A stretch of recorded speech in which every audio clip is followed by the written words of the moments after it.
All right, this was sent into the channel for a review. This is a oscilloscope, voltmeter, multimeter, and with thermal camera built in. So the first oscilloscope with a thermal camera I've seen built into it, and it's got the macro lens slide on it, which I always like. Okay, so I was interested in this because it has a good camera in it. So a lot of be aware that when you buy these new products that have built-in IR capability, there's a big range of cameras, and this one has a pretty decent one. Usually the cheapy ones are like 92 by 92 pixels, and this one is this one is 256 by 192, so that's a good size for this price range. That is good, so I'm looking forward to seeing that. So it's a IR thermal camera, oscilloscope, multimeter, and signal generator. Okay, we'll read the specs a little bit later. Let's go ahead and turn it on and see what we get. We get a splash screen, smart thermal oscilloscope. There you go. Adjusting. All right. Will it see my hand? Yes, it does see my hand. This is without the extra lens in it, so it's focusing fairly decently at a foot. About it has let's see here, IR. It has DMM, so it has oscilloscope, and it has function generator. So those are the buttons down here. There's some function buttons, normal up and down arrows and stuff, so you can move, like in oscilloscope mode, you can change the vertical and the horizontal and stuff like that, or move it around. Save. Looks like it has a flash drive in it of some sort. So let's see if I can open up this side here. Yeah, it has a USB-C charging, and it does have a, let me turn it off. It does have a SD card in it. It comes with a blank, I don't know what the size of it is, but you don't need much for these. So it comes with a little SD card in there. And let's do a check here to see if it's the correct spacing. And it is. It's three quarters of an inch for the voltmeter, so you get bonus points for that. I say the first thing we'll do is we'll try out the voltmeter, and we'll put in 1 volt, and we get 0.998. Let's put in 10 volts. 10.99996. Okay. Let's see here. 7 volts. It is very slow. Let's go to -7 volts. Yes, it's very slow. So don't expect a speedy voltmeter here. Yeah. So here's 1 volt. Yeah, it takes a while for it to settle. And let's see here. Let's go back to 1 volt. Yeah, it takes a while for it to settle. 4 volts. So it's usable, but very slow. It does seem to be accurate here. Yeah, 10 volts. It does take a long time to settle. Okay.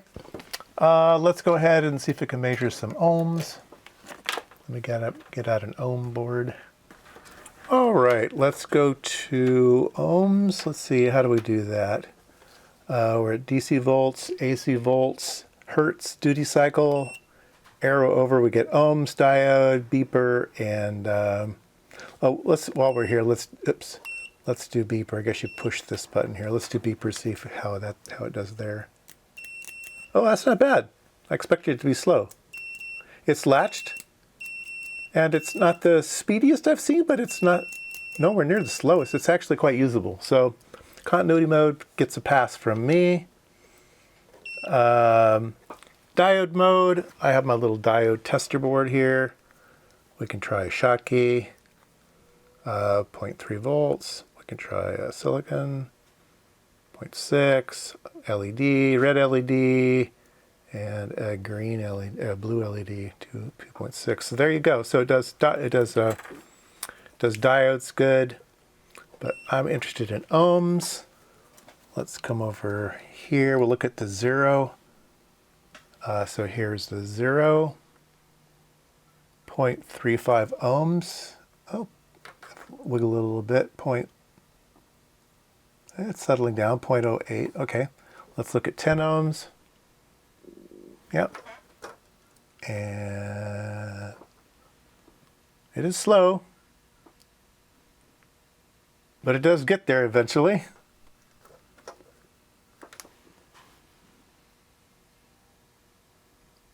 1000K. Oops. 10,000K. All right. And 100,000K. Oops.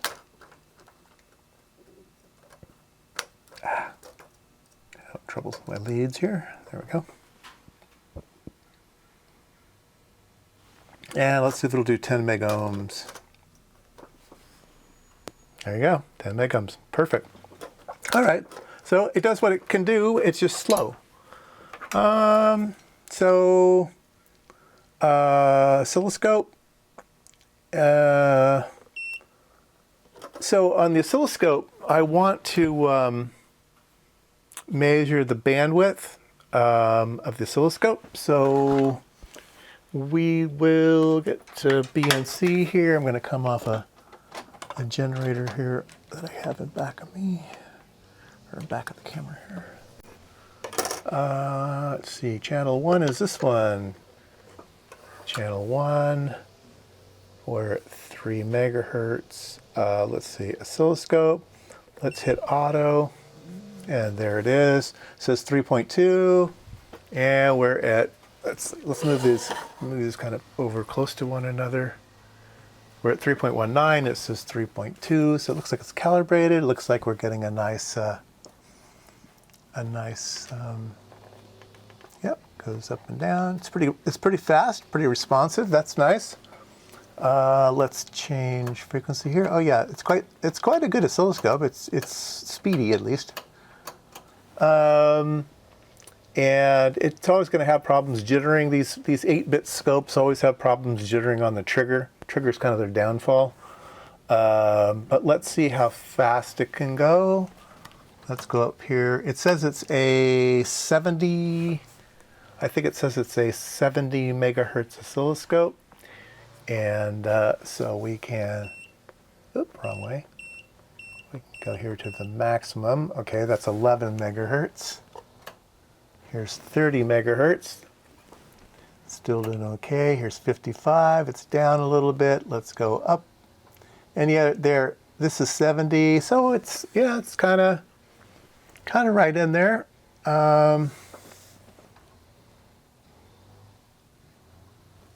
Let's see. Let's go back to 30 megahertz. Here's 30 megahertz. Let's see, RMS voltage. Let me change the RMS voltage so it's reading about 1 volt. So we're right at about 1 volt. So when it gets to 0.7 volts, that's when we say our bandwidth has been reached. So let's go up in frequency. Here we're at 0.74. Let's go up. Oops. Oh shoot! I didn't want to touch that button. I'm sorry. Now we got to go back. We got to go back. Go back to 30. And okay, good. That's about right. Okay. All right. Don't touch that one. Let's see. We'll go back. Go to 50. We're at 0.7. Okay. And now we'll touch this button. We'll go up until it reads about 0.7, right about there. 62.9. So I claim it's 62.9 megahertz. Okay. It is a bit wiggly. It is a bit wiggly. If you go out, you can see that it's starting to alias, but that's just because it's only an 8-bit scope. So you need to make sure you're zoomed in. Can we make it bigger this way? Yep.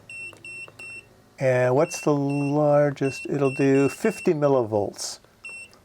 That's not bad, 50 millivolts.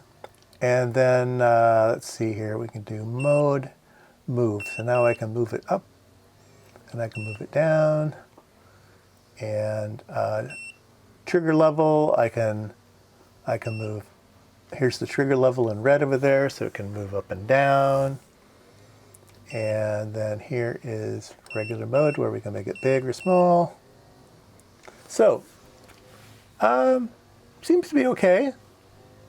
Seems to be all right. Let's see here. Let me go ahead and turn on my big fancy oscilloscope. We'll look at the generator output. Okay, well, the gardener's shown up. He might be making some noises, but we'll try to get into this quickly. We can do a square wave. We can do a ramp. We can do a sine, and then we can change frequency. There's a, I don't know if you can see it here, but there's a table of frequencies that you can choose from 10 hertz to 100 kilohertz. And so we can choose something faster, and it goes. You can see the digitization on this thing. And there's the gardener.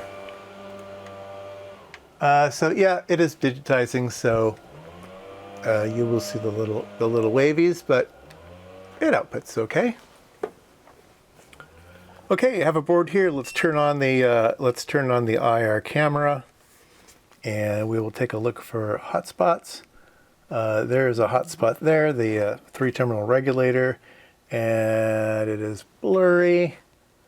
I need to be about a foot away for it to be okay, so I'm going to slide the close-up lens over, and then we should be able to take a good look at it. Yeah, there it is. In fact, maybe a little too close. Maybe their macro is a little bit too aggressive, but yeah, it is good resolution. The IR, I can tell the IR camera has good resolution. Here is a, I don't know if you can see that, but there we go. That is a little, oops, no, you can't. You're getting glare on the camera here. So there's a tiny little part here that's that is a SOP8, one of those little tiny guys. And he's about 32C, a little bit warm. But yeah, camera's nice. There's a bunch of modes for the camera, of course. There's actually a little graph here too. You can have a graph of temperature versus time. So that's a feature I haven't seen before on a digital camera. You can take movies. You can take stills. Let's see here. Let's do, I think you can do movies. Let's see here, mode. Yeah, if you hit the mode button, you get the little movie camera or the still camera. So I'll try to take some pictures here.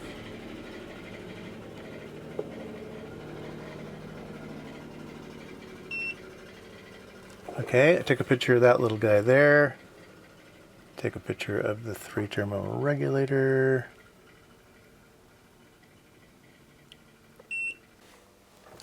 Okay, some final thoughts about the product. I like the oscilloscope. It seems to work fine. It does come with a bunch of things that I didn't show. It does come with two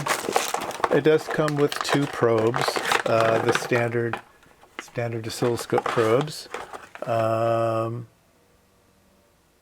And it comes with another cable for the generator, comes with cables for the multimeter, comes with a book, comes with a case. Okay, that's what you get inside. Final thoughts though, yeah, the oscilloscope's okay. The multimeter is unusable for my type of work. Your type of work may be different, but it's just unusable for me. It's way too slow. The output generator is a bit bumpy, but it does function. The camera's good. I do like the camera. It does have good resolution. Now, the product that I would like, so if anybody's listening, the product that I would like is, TOOLTOP also made this one, okay, which has the slidey camera on it, and it's a multimeter. Also a bad multimeter because it's slow. But what I would like is a good multimeter in this size with this camera. Okay, I want this camera in this size because this is the right size. This, if you're just going to use this as a camera, it's too big. It's just too big. This is the perfect size. So I just want somebody to build me a really nice 4-digit handheld multimeter that's fast. It's just a regular multimeter, right? And but it has an IR camera in it of this quality, and it has to have the macro lens, of course. But yeah, that would be a killer product for me. Otherwise, this may appeal to some. Link's down below. That was my review of the, let's get the model number here. That was the Top Tool TH202.